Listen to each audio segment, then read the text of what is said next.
दो nuclear power ममालिक जंग के दहाने पर, इंसानियत को तबाह करने वाले हथियार तैयार। कहीं सियासी पॉइंट स्कोरिंग हो रही है तो कहीं अवाम का जज्बा उभारने की कोशिश। मौजूदा सूरत हाल में कुछ ऐसे भी लोग हैं जो पाक भारत टेंशन से बेहद परेशान हैं। मौजूदा कशीदगी के बायस सरहद पार शादियां करने वाले जोड़े गैर यकीनी मुस्तकबिल से दो चार हैं। भारतीय गैर कानूनी जेर कब्जा जम्मू कश्मीर में सयाहों पर होने वाले दहशतगर्द हमले के बाद भारतीय हुकूमत ने पाकिस्तान के खिलाफ शदीद जवाबी इकदाम का ऐलान किया, जिनमें सरहद की बंदिश और यकतरफा तौर पर सिंतास मुआहदे की मुअत्तली शामिल थी।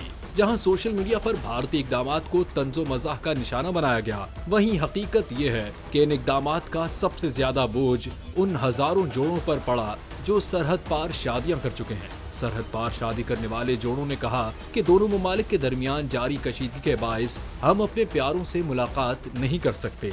मौजूदा हालात के पेश नज़र सिफारती माहिरीन ने तजवीज़ दी है कि सरहद पार खानदानों के लिए एक खुसूसी फैमिली वीज़ा कार्ड मुतारिफ कराया जाए, जिसके तहत हंगामी सूरत हाल जैसे वालिदैन की अलालत या किसी करीबी अजीज के इंतकाल की सूरत में वीज़ा ऑन अराइवल की सहूलत दी जाए।